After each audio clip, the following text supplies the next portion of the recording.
In the name of Jesus, I declare and decree, may God give you ability. ఈ రోజు నుంచి మీకు abilities ఇవ్వబడుతున్నాయి. ఇండియాలో నెంబర్ 1 టాప్ 10 డాక్టర్స్ లో యు ఆర్ నెంబర్ 1. మీ కంపెనీలో 3000 మంది సాఫ్ట్వేర్ పీపుల్ ఉంటే you are number 1. If there are 100,000 preachers in this land, may you outstand. పొదలోనున్న వాని కటాక్షము నా నడినెత్తి మీదకి వచ్చును గాక, మీ నడినెత్తి మీదకి వచ్చును గాక.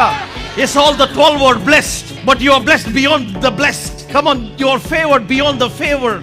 చిరకాల పర్వతముల మీద ఉన్న దీవెనలు, మింటి దీవెనలు, భూ గర్భములో ఉన్న దీవెనలు, స్థనముల దీవెనలు, may it come upon your head. Hallelujah. తన సహోదరుడి నుంచి వేరు పరచిన వారి నడినెత్తి మీదకి పొదలోనున్న వాని కటాక్షము వచ్చును గాక.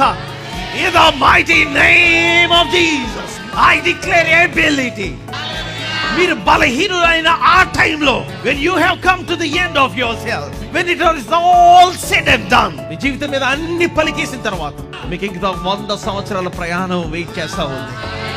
అబ్రహాము, ఇంకా నీకు 75 సంవత్సరాల ప్రయాణం ఇంకా ఉంది. There is a life that is waiting for you. 75 years of miracles are waiting for you. I declare and decree, if there is anybody here thinking your life has come to an end, there is a 75-year journey waiting for you. ఒక వ్యక్తి జీవిత కాలం అంతా బతికితే ఎంత బతుకుతాడో అంత దేవుని యొక్క ప్రణాళిక మీ కొరకు వెయిట్ చేస్తా ఉంది.